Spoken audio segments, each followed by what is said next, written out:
আসসালামু আলাইকুম ওরহমতুল্লাহি ওবরাকাতু। সালাত সম্পর্কে আর নামাজ সম্পর্কে কিছু কথা বলবো ইনশাআল্লাহ। নামাজ পরিত্যাগকারীর কপালে কঠিন কঠিনতম দুর্ভোগ। হাদিসের ভাষায় বলা হয়েছে, কেউ যদি সালাত বা নামাজ আদায় না করে সে আর মুসলমান থাকে না, সে কাফের হয়ে যায়। তার প্রমাণ আল্লাহ রাসূল সাল্লাল্লাহু আলাইহি ওয়াসাল্লাম বলছেন, মানুষ ও কুফর ও শিরিকের মাঝে অন্তরাল নামাজ।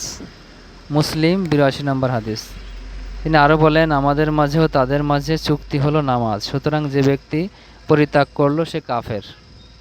তিরমিজি ২৬৬১ নম্বর হাদিস, ইবনে মাজা ১৭৭৯ নম্বর হাদিস।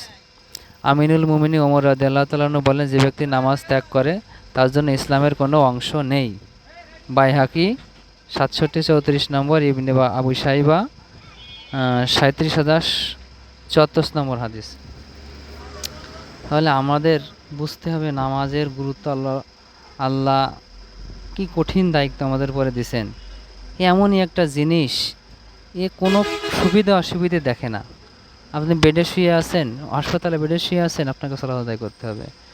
আপনি যেখানেই থাকুন না কেন, যে অবস্থায় থাকুন না কেন, আপনার কাপড় পাক থাকলেও সালাত আদায় করতে হবে, না থাকলেও সালাত আদায় করতে হবে। সালাত কোনো অবস্থাতেই আপনাকে পরিত্যাগ করা সম্ভব না।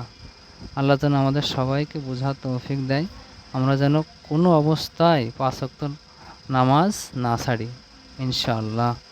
আসসালামু আলাইকুম ওয়া রাহমাতুল্লাহি ওয়া বারাকাতুহু।